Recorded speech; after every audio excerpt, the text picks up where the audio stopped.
All right, I think we are ready to go. So hello and welcome everyone to today's webinar, How I Made This Video. My name is Ryan Aish. I'm an instructional designer on our customer education team, and I'll be hosting today's webinar. Joining me today is my coworker, Jason Valad. He's an instructional designer, master trainer on our customer education team. Good morning, Jason.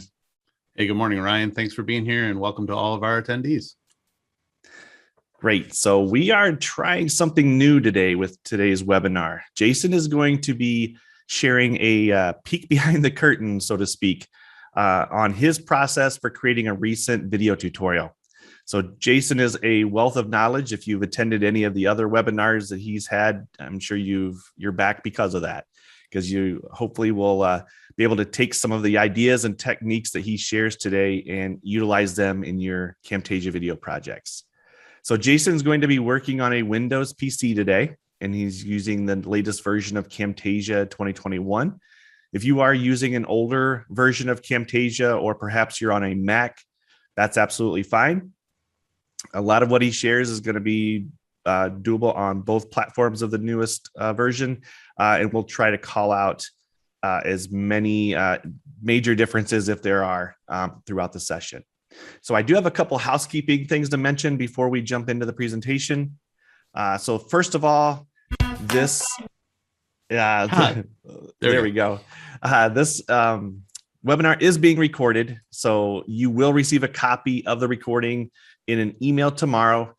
So feel free to rewatch it if you wanted to revisit something that Jason shared, or even share it with your coworkers if you think it's something that they might find helpful.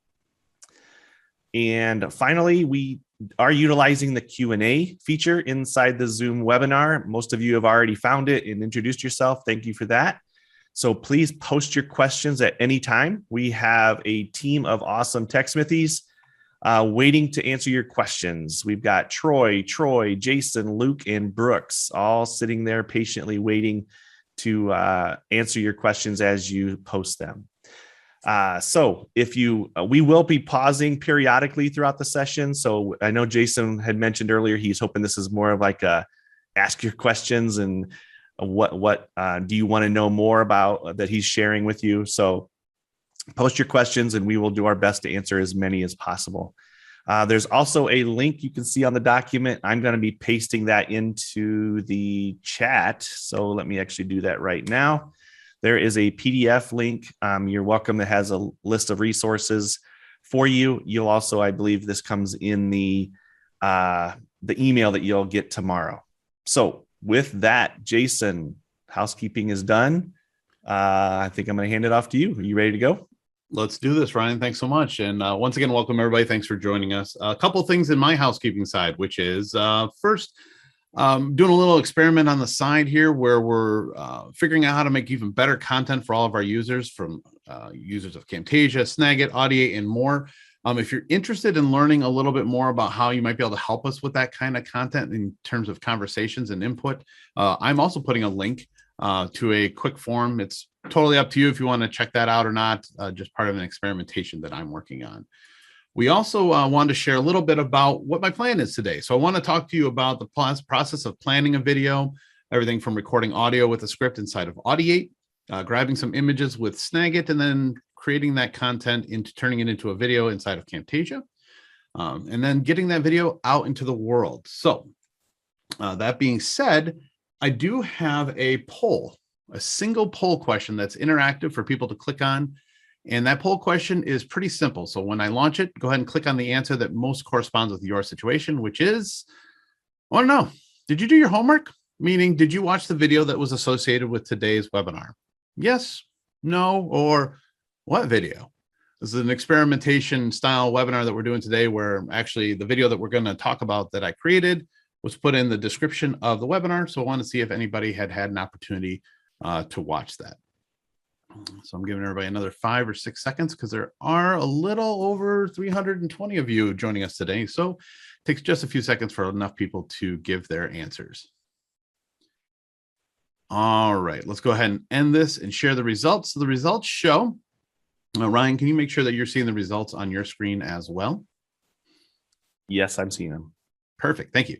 So 36% of you said, yep, you watched the video. 24% said, no, you didn't. And 40% of you said, what video?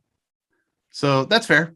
I was anticipating that being a possibility. So as a way to jog your memory, as also a way to kind of get your brain thinking, I'm actually going to play that video for you guys right now. It's 1 minute and 15 seconds long.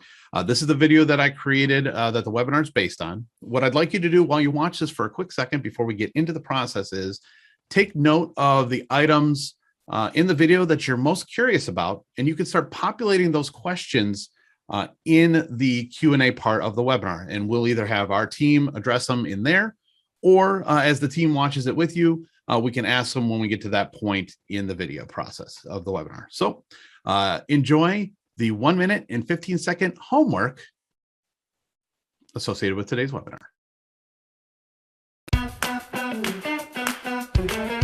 If you've installed Snagit or Camtasia and have been presented a message that looks like this, you're all set. But if you've installed or tried to install either tool and been presented with one of these messages, you're in the right place. Let's take a look at how to deactivate your software key. First, it's important to note, you do not need to have access to the computer you installed the software on. You only need to have access to the internet.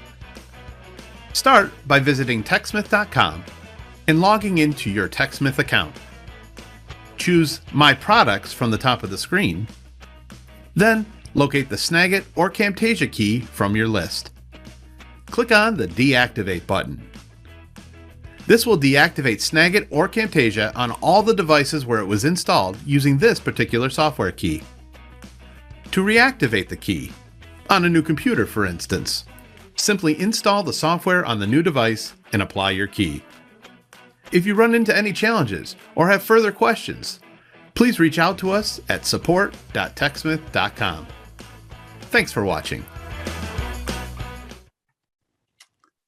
And there you have it. So that's the video that we created for this particular project and the one we're going to discuss right now. So the first thing I want to share with you is why? What's the purpose of this video?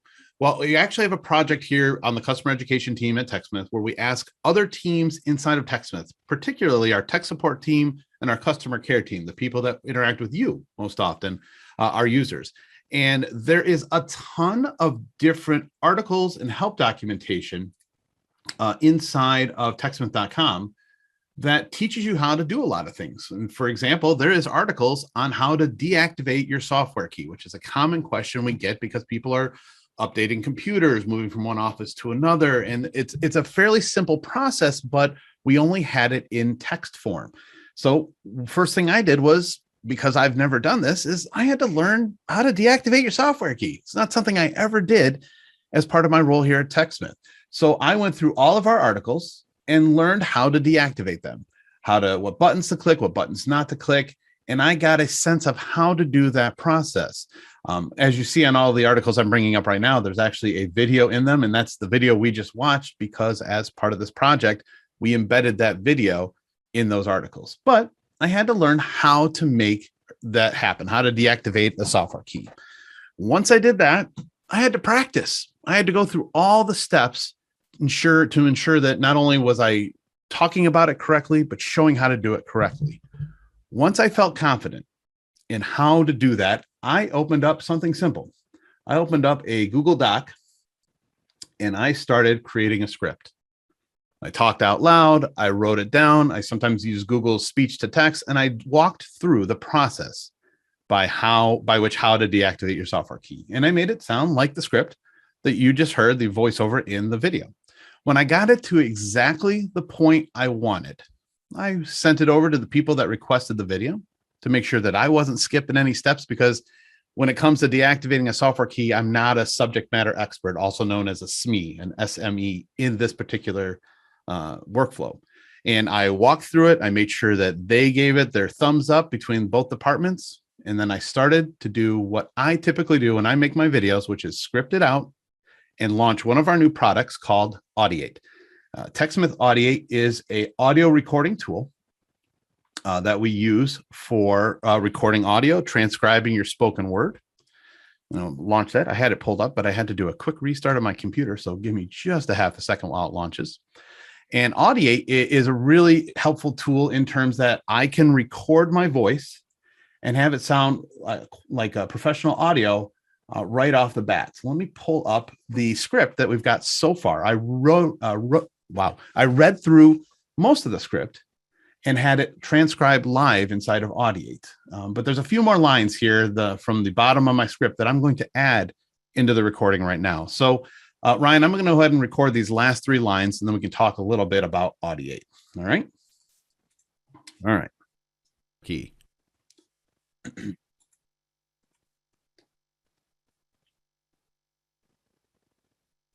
To reactivate the key on a new computer, for instance, simply install the software on the new device and apply your key. If you run into any challenges or have further questions, please reach out to us at support.techsmith.com. Thanks for watching. No matter how many times I record an audio, I still think that's super magical to me to be able to see live transcription happening. So this is TechSmith Audiate. I'm going to turn off my camera so we have a full screen here. So I can go back and listen to all of my spoken word, which is the audio you hear in the video. If you've installed Snagit or Camtasia and have been presented a message that looks like this, so it's the script that I read. The next thing I personally do is I go through and I make any visual edits to the word. So Audiate's really good at transcribing your audio, but it doesn't get every word perfect. For example, please reach out to us at support.techsmith.com down here.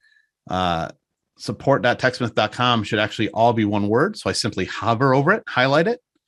I right click and combine into a custom word. So this one's going to be a website. So support.techsmith.com.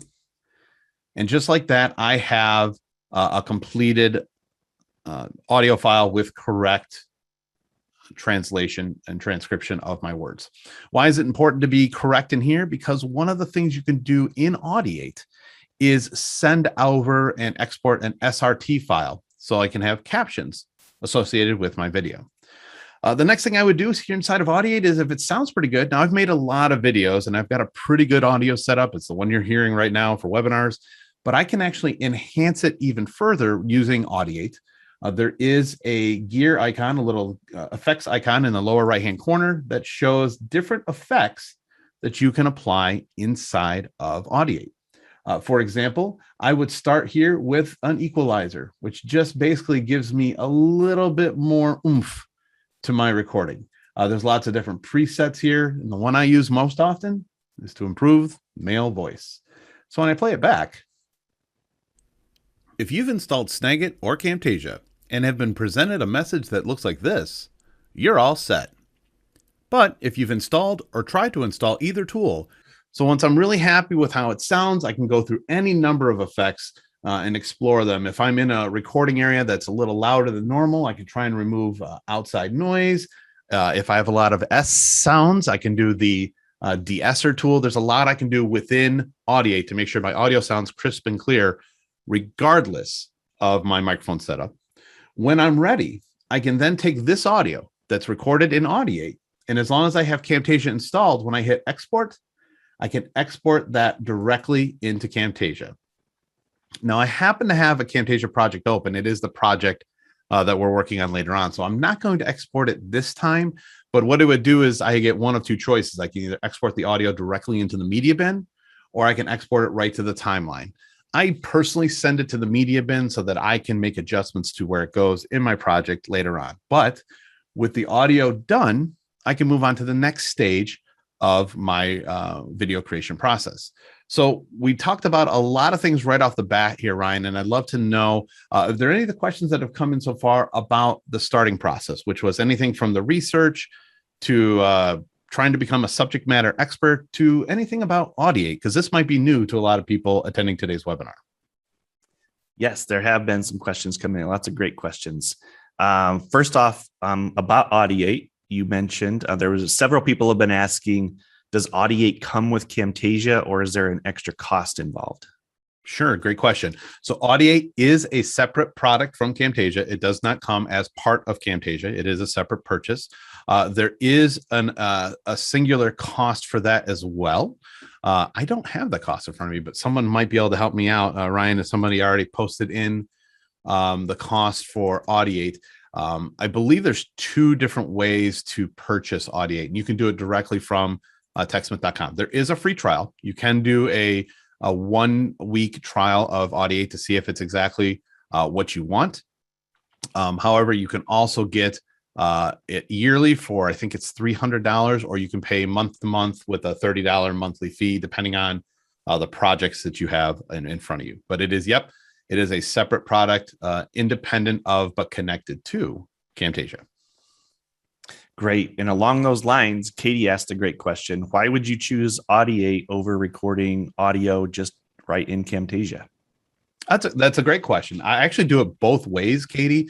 When I'm starting a project from scratch, I'll be completely transparent and honest. The audio quality that I'm going to get out of Audiate for the style of video that I'm making today, which we describe as a tier 1, top tier, gold standard video here at TechSmith, is going to be far superior to what I would record just natively inside of Camtasia.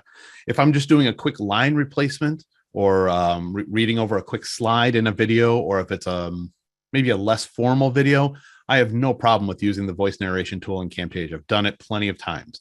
But if I'm going to do a long form video, something that's going to live on, something that's going to go onto our YouTube channel, or that I'm sending to a client of some sort, I want to give the best possible audio result available to me, which is using a tool like Audiate to not only record the audio, lean on the transcription services. So I have an SRT, a caption file ready for me to go.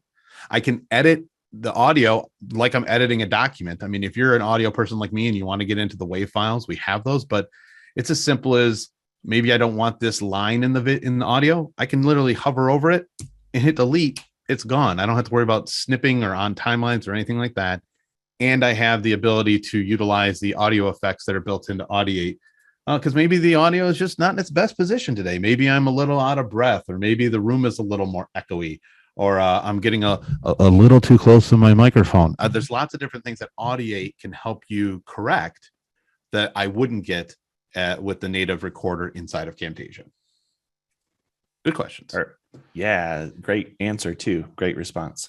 I do have a question from Ron. He asked, will we receive a copy of the Camtasia file for this video so that we can look at how you did the various actions once the session's over? So basically, could we zip up this Camtasia project, and maybe include it in the email tomorrow? Are there any reasons why we shouldn't do that?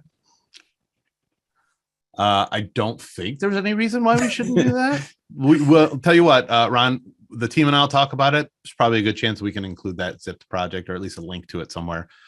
Stay tuned. Definitely because once you see it, it looks complex, and it is.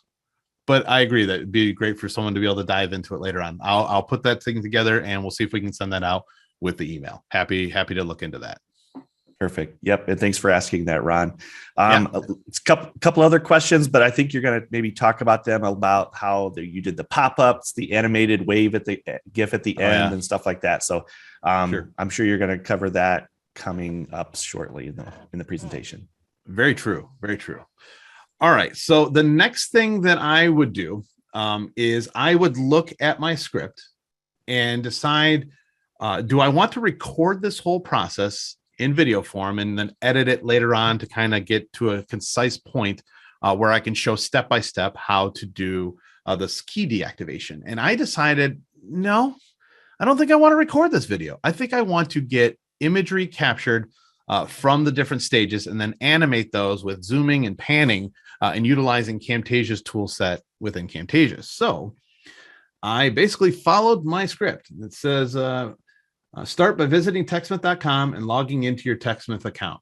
Well, I can do that. But before I do even that step, recommendation for everyone is this monitor that I'm doing the webinar on is the same monitor that I created this video on. And what I tend to do before I do any capturing with Snagit is I go into my display settings of the monitor that I'm going to use, and I scale it up, make it a little bit bigger than the recommended stage. Like, it recommended is where I work every day. It's how I consume content, how I write scripts and all that. But when I'm making pictures, taking pictures with Snagit, taking captures, and then editing, I bump it up at least to 125%. When we create our tutorials, we actually bring it up to 150% because we want the greatest, clearest detail for people when they're consuming that content. So I scaled it up to 125%.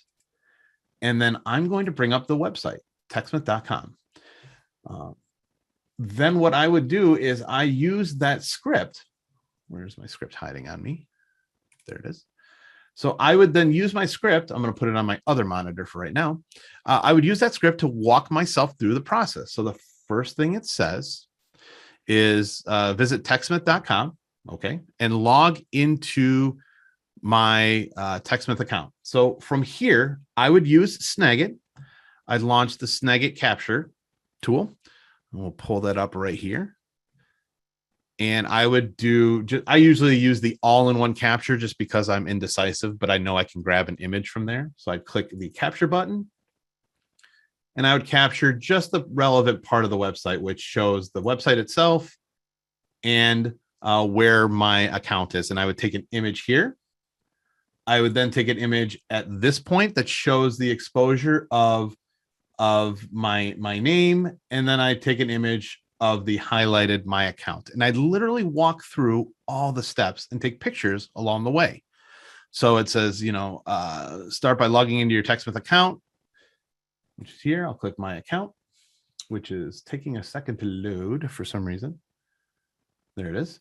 The next thing it says is to click on my products, which is at the top of the screen, which I'm not going to do because that exposes all of my software keys. And I'm a nice guy, but I'm not that nice. I'm not going to give away all the keys, right?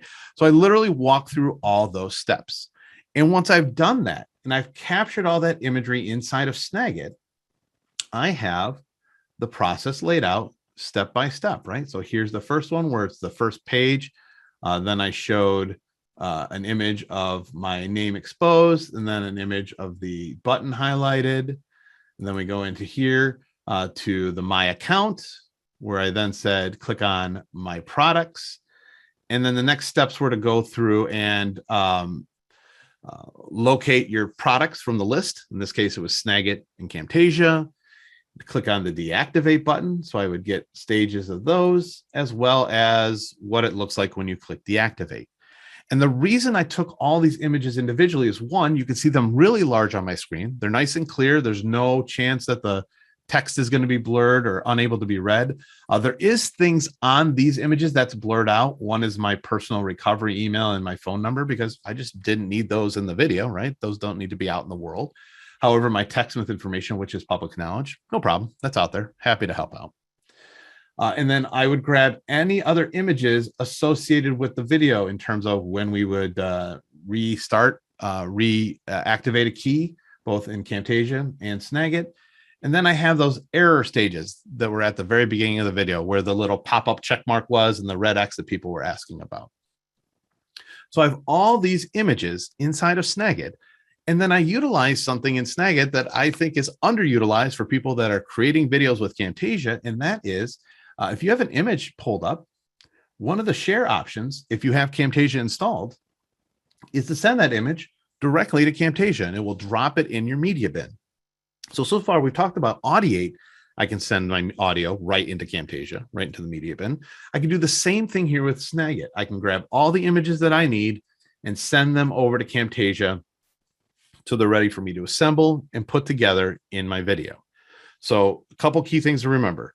I recommend personally to scale up your screen regardless of the size of your monitor. This is a 2K one, but if I was on my 13-inch little laptop, I would scale it up as well, because I want to get the clearest, crispest image that I can to be able to share with my audience.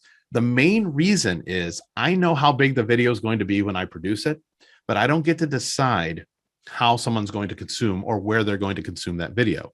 It could be on their laptop. It could be on a tablet or a mobile device. It could be blown up on a gigantic, remember when we would all go into conference rooms at work?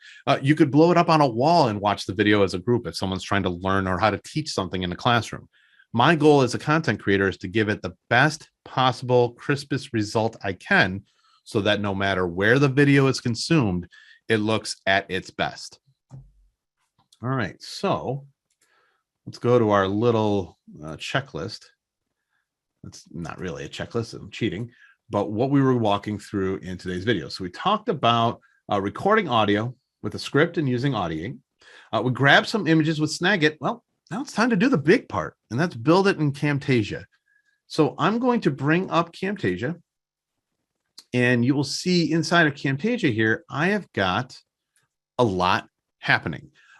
Before we talk about what's happening inside of Camtasia, though, Ryan, let's take another quick break, only because I need a sip of water, and to find out if there's questions around Snagit or how I used Snagit in this instance in terms of capturing imagery for this video.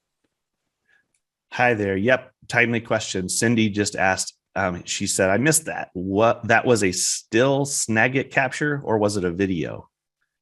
And did you grab it with Snagit, and how'd you get it into Camtasia? Yeah, so let's double check that one more time. So the images that I captured were captured with Snagit as still images from where I was in the video. On the web page. I used the Snagit capture window. I used an all-in-one capture, grabbed an image, like if I wanted to grab this one here. Not a video, not a panoramic capture, just your standard issue image capture within Snagit. And then once I did anything I needed to in this case, like if I needed to obscure anything, right now I do not have personal identifiable information on here. When I have the image ready to go for the video, I can go up to the share menu and click on Camtasia, as long as I have Camtasia installed, and Snagit will send that image right into Camtasia over here in the media bin. As a matter of fact, here's all those images that I sent over from Snagit for the video originally, because I made this back in late May. So they were sent in and they kept dropping them in the media bin. It's kind of like going shopping, right? Snagit I'm grabbing the content off the shelf and putting it in my shopping cart. I'm capturing the images that I want with Snagit and then putting them in my media bin or shopping cart by sending it from Snagit directly to Camtasia. Hopefully that clears that up for Cindy. I think so. She says super cool. And Cool. Could you also, because I noticed some of your images had a blurred out the key and things like that. Can you show real quick how you blur something in that last capture you took in Snagit? Yeah. So let's pretend I don't want this add a recovery email showing up, because I don't know, it doesn't look polished. It doesn't look super professional with this particular image. So I would go into my Snagit editor. I know the blur tool, for the way I have my Snagit instance set up, is underneath the more drop-down button here at the top of the screen. I would click more and choose blur. And there's two options for blurring in Snagit. There's a really smooth blurring style, which looks like you smudged some ink. And there's also a pixelation or pixelate version of the blur. I'm partial to the pixelate when I'm talking about tech stuff, just because I think it looks kind of cool and techy. So I select the style I want, and then you just click and drag over the section that you want to blur out. So I'll blur out both of these here, and I can resize them, remove them, move them around. So those are all done within Snagit. And then this image, when it's exactly the way I want, I would simply share it over to Camtasia using the share option and clicking Camtasia. Or if I happen to have customized Snagit and put Camtasia as one of my share destinations up here, I could do it that way as well. Awesome. So lots of great questions coming in. Dan asked real quickly, does Camtasia have to be open to export from Snagit? And I believe I can maybe even answer that one. I think if Camtasia is not open, when you go to share it, it'll launch Camtasia for you and drop it into a new project. Yep, that is correct. And if you have Camtasia open, it'll drop it into the open project that you're working on. So if in the process for this particular video, I would have already had the project open, because I would have sent the audio from Audiate in there. But I could do those in inverse order, right? I could capture all my imagery with Snagit and send it into a brand new project with Camtasia, then go do Audiate. This just happened to be the order of operations I chose for this particular video. It's personal preference. I just love audio, so I did the audio first, and then I did the Snagit imagery secondary. Great. One more question, then I'll let you get back into it. Rich, excuse me, asked a question about, do you have a system to organize the different types of files you create when recording? He said there's nothing worse than moving a file from desktop into a file and having Camtasia say file not found when reloading a project. So isn't there something new in 2021 that can help with that? Yeah, actually, Rich, there is. I like to think, I know they didn't, but I like to think the developers did this just for me. And that is new with Camtasia 2021. When you save a project, by default, I'll go to File, Save As this time. But if this was a brand new project and I hit Save, when you do that, there is a button that's checked down here, a box in the lower right-hand corner called Create Standalone Project. And what that does is, as you save the project, Camtasia takes into account that everything that's inside of your media bin at that point gets saved into its own TSC Proj folder. As a matter of fact, on my screen here, in my welcome, or not my welcome window, in my Explorer window, I actually have some TSC Proj file folders.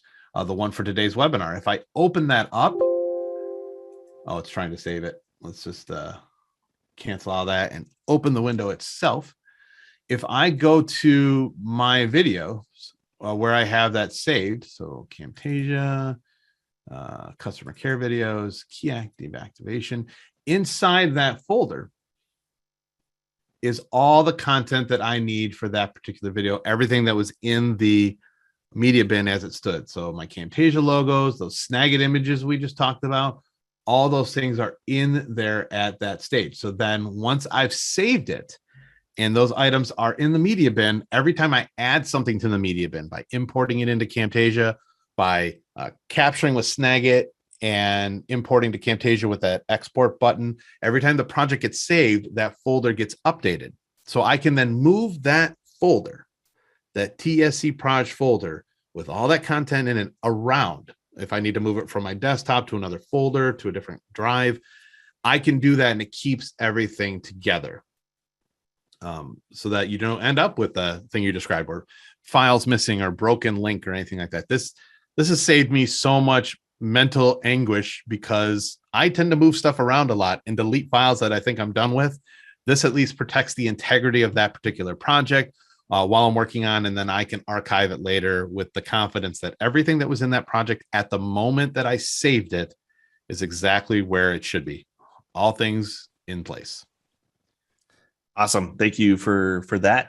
And I do have a few more questions, but I think I'm going to hold on to them for a little bit because you may answer some of them coming up. So, okay. Feel free to keep interrupting though, Ryan, because that's, okay. I think the value of today's session is, as people are asking and it's happening, happy to give as much guidance as I can. And as you know, Ryan, you and I and another one of our teammates, Chandra, we make all the tutorial videos for Camtasia, Snagit, Audiate, and even the three of us do it a little differently. So that's good to know.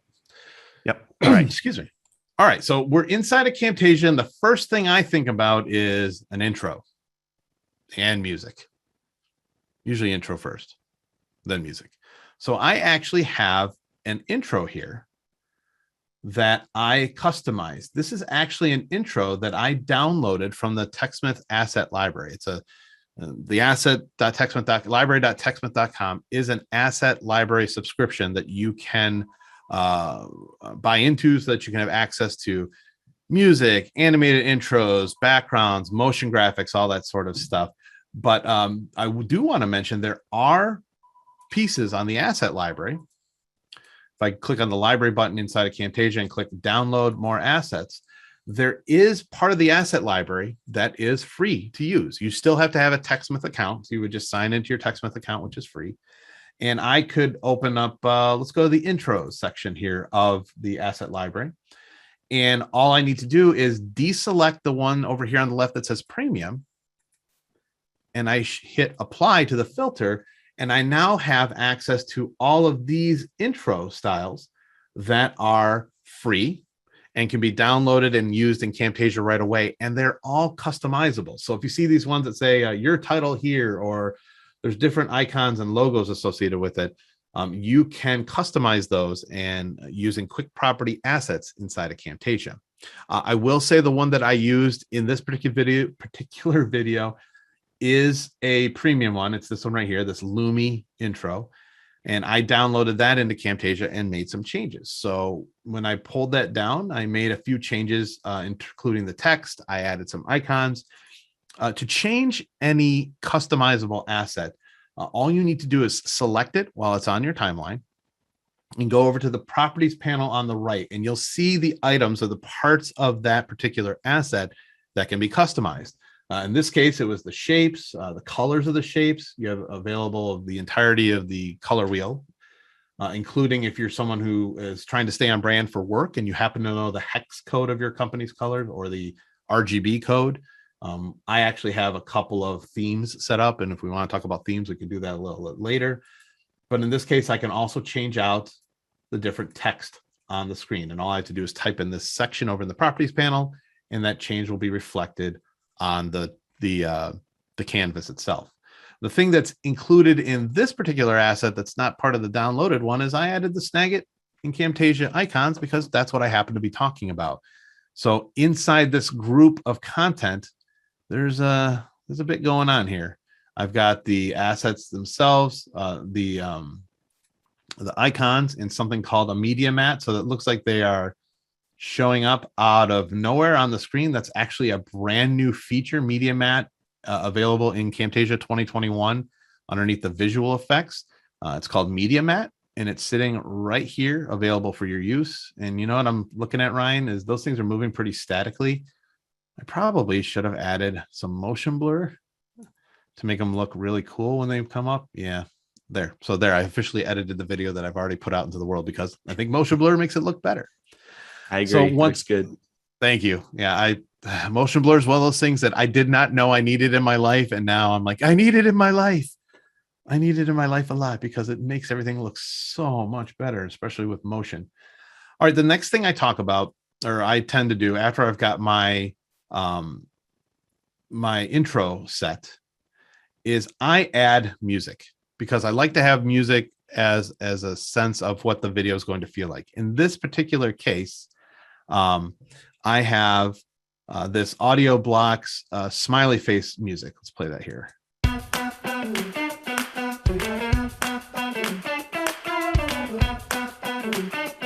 Yep. So that's a fun one. It is a not a free asset. It was from the asset library as well.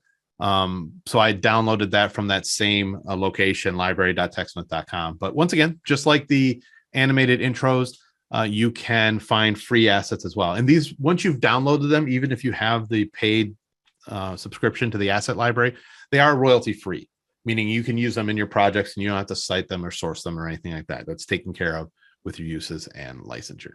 So the next thing I do, which is different from a lot of people, even on our team, is I bring in that audio. So remember, we recorded that audio back in Audiate. It is sitting here, not under videos, not under images, but underneath my audio. I have two pieces of audio, the music, and then this is that spoken word. If you've installed, so that is my spoken word from the video. And what I do is I bring it down onto my timeline and position it about where I want it to start. In this case, I wanted it to start while the intro was still on the screen. And because I don't want my voice to be drowned out by that music, which tends to happen if you don't make some adjustments to the audio track, the music track itself, I actually use something else that's new in Camtasia, Ryan, and that is under audio effects, we have a tool called Emphasize Audio. Much like motion blur, I use this on a regular basis because I now feel confident adding music to my videos with it not drowning out my voice. And the way Emphasize Audio works is you drag that down onto your spoken word, which it's already on there. If I select it, you'll see it over here in my properties panel. What it does is it emphasizes the audio that you drag it to and then ducks down or quiets the other audio in your entire video. So it's just my spoken word and then the music. So you should hear, if I play it back here a little bit, if I play it back in Camtasia, the visuals may not be as accurate as you want them to be because you might drop some frames, but the audio should be crisp and clear. Here's what it looks like and sounds like. If you've installed Snagit, so you'll hear the audio get a little bit quieter in terms of the music, but my spoken word stays nice and vibrant so you can hear everything that I'm saying. Next thing I did was I have a canvas that's white. The canvas by default, when you open up a Camtasia project, is actually black. And I set the canvas to white. But I decided that when I brought in those images from Snagit, that these white images would look really good against a yellow background. Well, if I change the canvas color, it's the same color for the entirety of the video. So I needed to put in a shape, in this case, a yellow rectangle. If I zoom out here a little bit, this yellow rectangle is just sitting on top, layered on top of the canvas. And I did that just to make one, because I still wanted a white background for later on in the video. But I thought the yellow made those images pop, made it really easy to see them, made it nice and crisp and clean, so that when I move them around, you could have a better viewing experience. Now, I know you mentioned, Ryan, that people were asking about this graphic right here, this check mark. Am I correct in assuming that? You are correct. So let me open up this group. That image is called a Lottie file, Lottie, and it's something else that's new with Camtasia 2021 in that we support Lottie files. So Lottie files are these little animated files. There's something usually pretty simple. I have a couple of them in this video. I have one that's the check mark here. I thought that was cool. And then I have one that's like a red X saying, nope, that's not correct. And then there's one of the thumbs up. These are just animated Lottie files that I downloaded from the internet. You can find them in lots of different places. They're typically free. Some of them are paid, so you do have some sites that sell them. These happen to be ones that were free, and you just import those into your media bin, and they show up as video files. So here's that failure error message one. Here's the green check mark one, and then the thumbs up one. And they usually have transparency on them, so you can drag them right onto your video and place them wherever you want. And because they're typically vector form, you can resize them and not lose any quality. That is a new feature inside of Camtasia 2021 that supports the use of Lottie files. I will tell you, this is the first time I've put a video out into the world back in May that had Lottie files in it. It's the first time I've used them. The last one I use is actually that this one, the animation of the people waving at the end. I like the vibe it was giving. So I included those Lottie files as part of my video. But the biggest thing people ask about when I put this video out was, how did I, get this to show up like this? And then I have it move, but it's not sliding off the screen. It's being hidden, and it's being hidden by these two shapes. And once again, I'm using that media matte effect. The media matte is the way of hiding things behind layers that don't get exposed in the video. We actually have a whole video series about track mats on our tutorial page that I encourage you to check out as well. So let's close that group tab. Hey, Jason, while you close that, I just posted in the chat a link to lottiefiles.com as just an example. There's other ones out there, but this is just an example where you could go in and download a Lottie file and import that into Camtasia to use. So just wanted to mention that. I actually am pretty confident, Ryan, that I probably got these from lottiefiles.com. It's a really cool site. It's not ours. We don't endorse it or anything like that, but it was effective for me. I just was searching for like green check mark or happy or waving, and within a second or two, I was like, that one works perfectly. And I grabbed that particular one. So thanks for sharing that with everybody. That's good to know. Yep, you bet. Throughout the video, I was literally going through my spoken word and following my own directions. So I gave it a title slide here with the deactivating your key with some animations. And then I started doing something else that I do rarely, but I thought it made sense with this particular video, which was I used something called B-roll.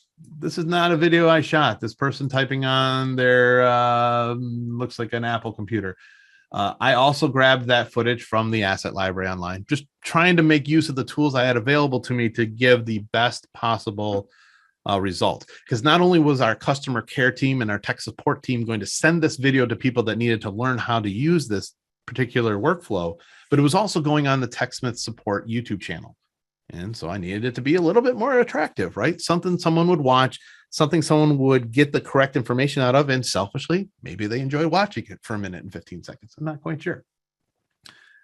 Then we see the use of my Snagit imagery. So on my canvas right now and on my timeline, I have this image here, which is the first screenshot we took with Snagit, right? I brought it down from my media bin.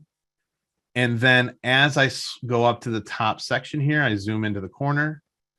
I have what our team uses, which is I faked the cursor. Ryan, we're really peeking behind the curtain, like you said, right? So this part of my timeline with all these animations sitting here is my cursor. The cursor itself, I have it moving along. I have it clicking. And as soon as it clicks there, I had another image overlay the original one so that that second image that I took over here that exposed my account information, it's just another image that was put into place. And then as I come over here, the image, when I click on it, it changes to yet another Snagit image that I took, where I would then pan over. So these are all still images. They're not they're not a video at all. They just look like a video because I've added motion to the video itself by zooming and panning around. And then by adding the mouse clicks, it gives it a sense of action. Like we actually went through that whole process. And then I have a couple more Snagit images that have motion with it, including, oh, there's the motion blur. I knew I added it in this video somewhere, of my Snagit keys at the time. And then as I build the rest of the video out, it's a series of stuff that's already included in Camtasia, drawing attention to sketch motion callouts. In this case, I got a little cheeky and I matched the sketch motion callout for the Camtasia one with the Camtasia green and the Snagit one with the Snagit blue, just to give it a little bit more branding awareness there. And then as we scroll through to the end of the video, it's more of those same Snagit images, just brought in with animations. And at the end, what I've done, so we scroll down here on the timeline, that yellow rectangle. Remember I said I didn't want to change the canvas color itself from white because I wanted white at the end. It was because I found that waving animated Lottie file. So at the end, I have that yellow rectangle disappear, boom, and it's just a white, normal background canvas color that allowed me to bring in support.techsmith.com and the cool animation of the people waving and hopefully giving you a sense of confidence and kindness because we're good people here. We want to make sure that you learn what you need to learn and we can help you out in the best way possible. Ryan, I'm seeing our question document going nuts. So at this point, I'm going to bring my entire project back into focus here. And let's see what questions have come in. Maybe if it's about something specific on the timeline, a workflow, a suggestion to do it better. Because, you know, hey, I'm all about learning. Let's see what you've got as far as questions from our attendees. Okay. First one is not necessarily a question, but a comment that made me kind of chuckle a little bit. David said, okay. my brain is overloaded. Which I could understand that because this is not like a getting started session. This is more of deep, a lot that you can do and more of so it's kind of opening up some ways for you to like think about ways that you can use Camtasia. Absolutely. Jacqueline asked when you were showing how you were faking the cursor with the images and things like that, she said, so why not just record the action? Instead of doing images, you mean? Yes. So here we go. Ready for honesty? Jacqueline, normally I would. Ryan will tell you this 100 times over. I am the person on our team specifically who would absolutely pull this thing up and just run and gun it, quick record. Because I knew that this was going to live on for a long time, because I knew I wanted it to be what we describe on our team as the tier 1 gold standard, super polished video. What tends to happen when you record stuff live, you get stuff like this. You see, as I'm moving my mouse around at the top of the web page, you're getting these hover states, right? So as maybe I'm starting here and I meant to go to resources, but while I was going to resources, I'm dragging along solutions and support and stuff like that. 9 times out of 10, I don't care. That's fine. I'm still teaching you what you want. But in this case, I wanted it to be crystal clear.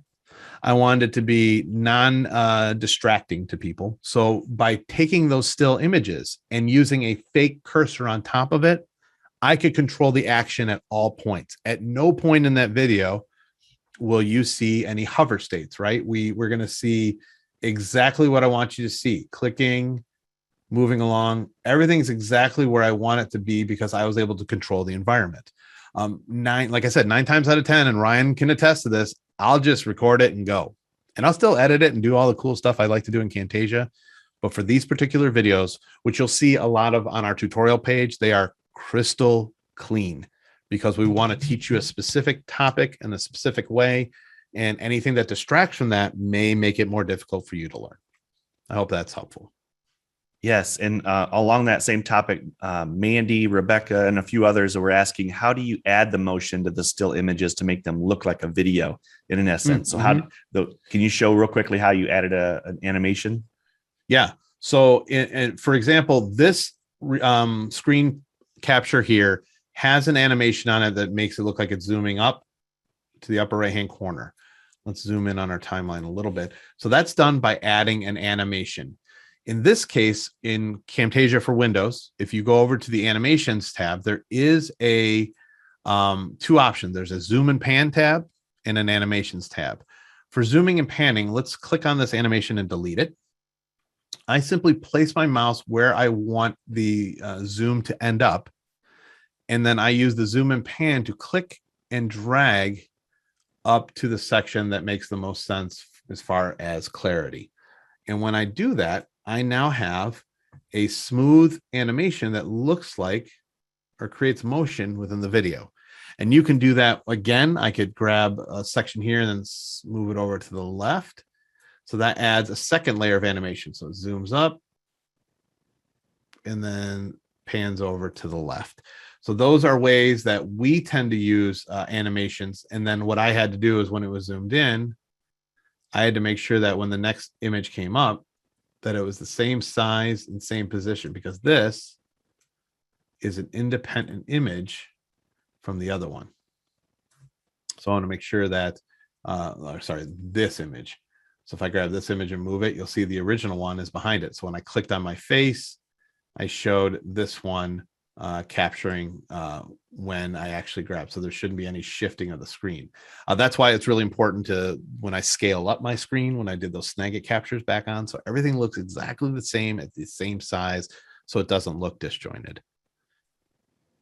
Great. And just to comment, you guys are watching Jason do a lot of movements and then he like deletes or he undoes something, just to kind of take away that fear factor of playing around with animations and things like that. You can add them and then you can always undo it if it's not quite the way you wanted it, or right click on it and delete it or something like that, so that you can explore without the fear of, I'm going to mess up my project and not be able to get it back to where I had it before. So yeah, I iterate. I've saved key deactivation 1, key deactivation 2 as I iterate through a project because I send them out for people to look at and see what they think.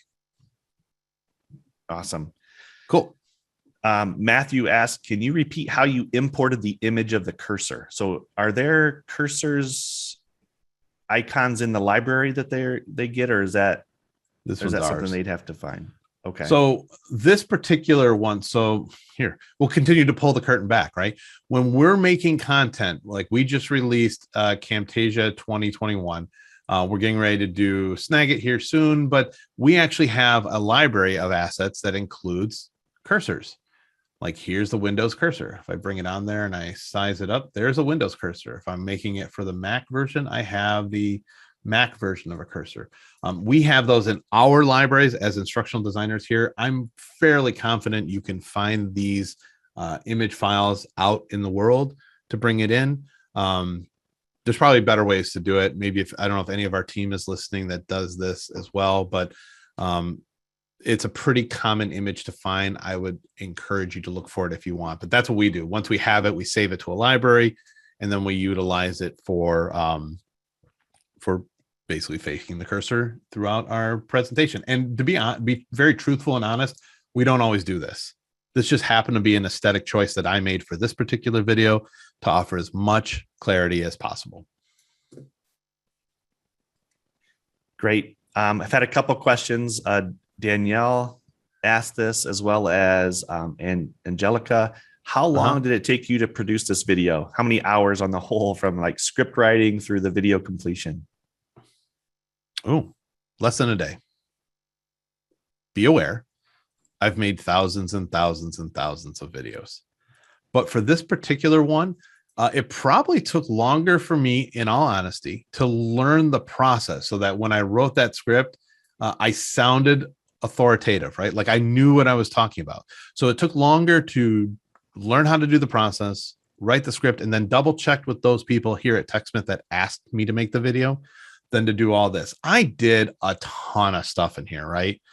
Ryan, would you go to this length on every single video? I mean, Not every video, obviously. It's just everyone's a little bit unique.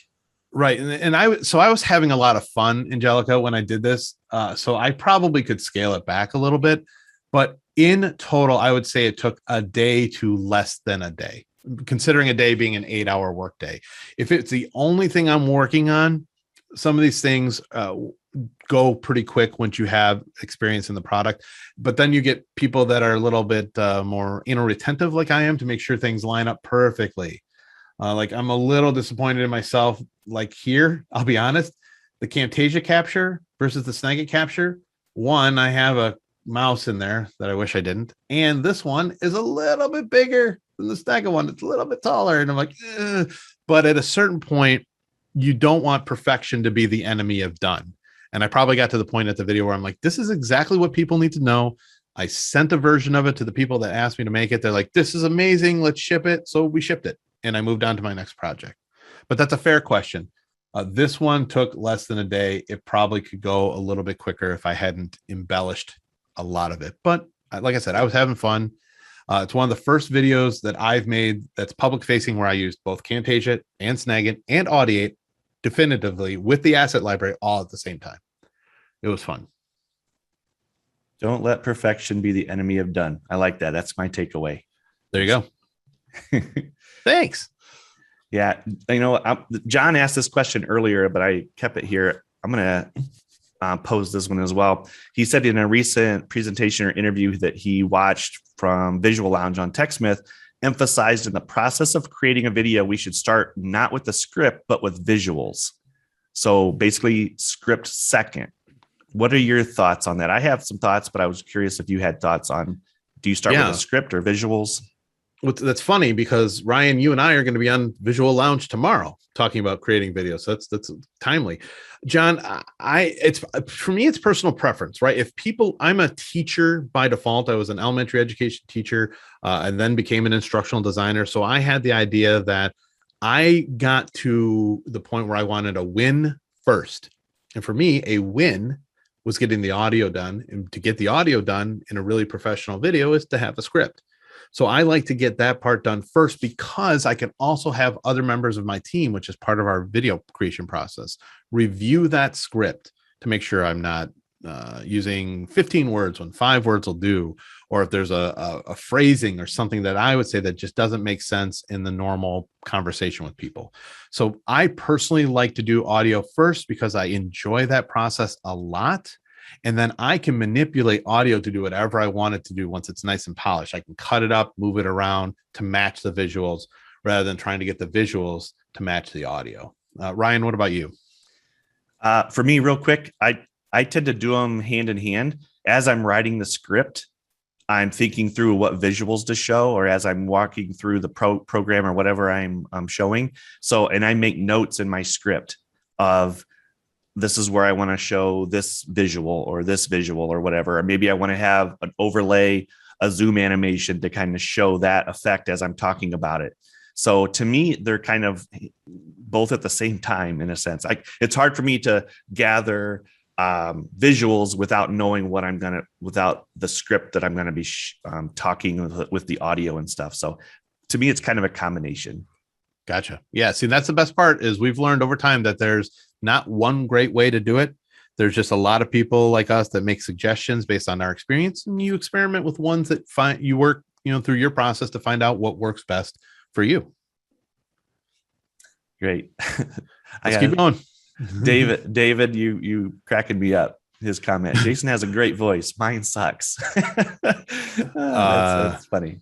You know what? That's I doubt that's true, David. Thank you for the kind words. That's a big thing that people talk about in videos as well, right? They worry about what they look like and what they sound like. That's what you look like.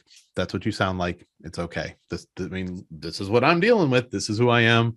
But I appreciate the kind words. Thank you. All right. One final question. I know we're running out of time. I'm good. I'm good to go as long as we are going. Let's do this. All right. If anybody needs to leave, you're welcome to. I know we're at time, so please know that you'll get a recording tomorrow. So you'll be able to review anything that you may have missed if you have to jump out. But Peter asked, was the video of the typing hands on the laptop a TechSmith stock video? How can you show that and where you got that from? That one came from the asset library online. It was part of the premium ones, I believe. So when I went to download more assets, I went to our asset library, which was here. And I believe I was looking for a video.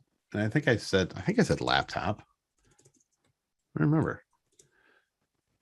But as I went through the assets, so like here's a bunch of typing ones, and I just found one that I thought would look great, and I just grabbed an image or a video of one.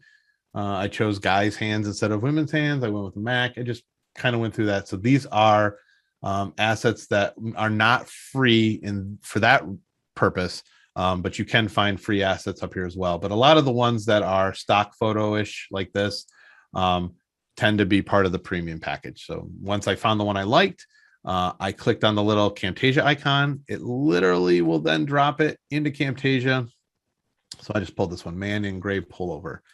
So it's actually downloading. It's already downloaded, and it's sitting in my downloads folder. So there's that asset that we just looked at, available to me in my video. Awesome. And the one that you have in your video is right around 25 seconds there, right? Just as reference. Yep. This one is the one that was actually in there that I added some behaviors and animation effects to it and a fade out. Just that's exactly the same way I found it. I went to our asset library online, grabbed one that I liked, and went from there. Great. All right.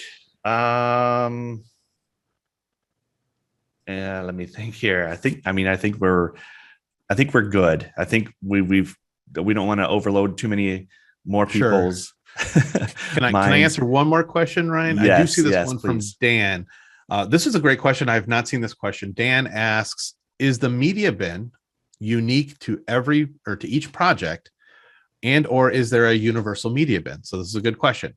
The media bin within Camtasia, what's in the media bin is unique to that particular project. That is correct. As far as a universal media bin, that is actually the library tab where you can create your own libraries and add assets and different parts to those libraries. So the libraries are available across projects, while the media bin is specific to the project you're working on. I think that's excellent. It. Yeah, thanks for answering that one. That's a good one. Sure. All right, everybody. Thank you so much for sticking around after. This was awesome. After time. This was awesome, everybody. Appreciate it. So just as a quick reminder, you'll get an email tomorrow. Expect it within 24 hours from right now with a link to this recording that will also include some resources in here. We will talk and see if we can include a link to the zipped project. And if we can do it, it will be in that email. We'll just kind of leave it at that. And check out the links that will come in the email. When you exit this Zoom webinar, please, you will see a 1-minute survey. We love your feedback. Let us know what we can do to improve.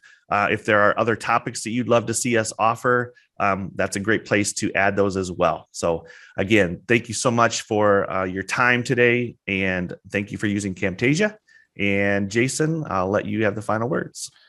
Oh, thanks, Ryan. Thanks everybody for being here, for asking some great questions. Hope you got a lot out of this.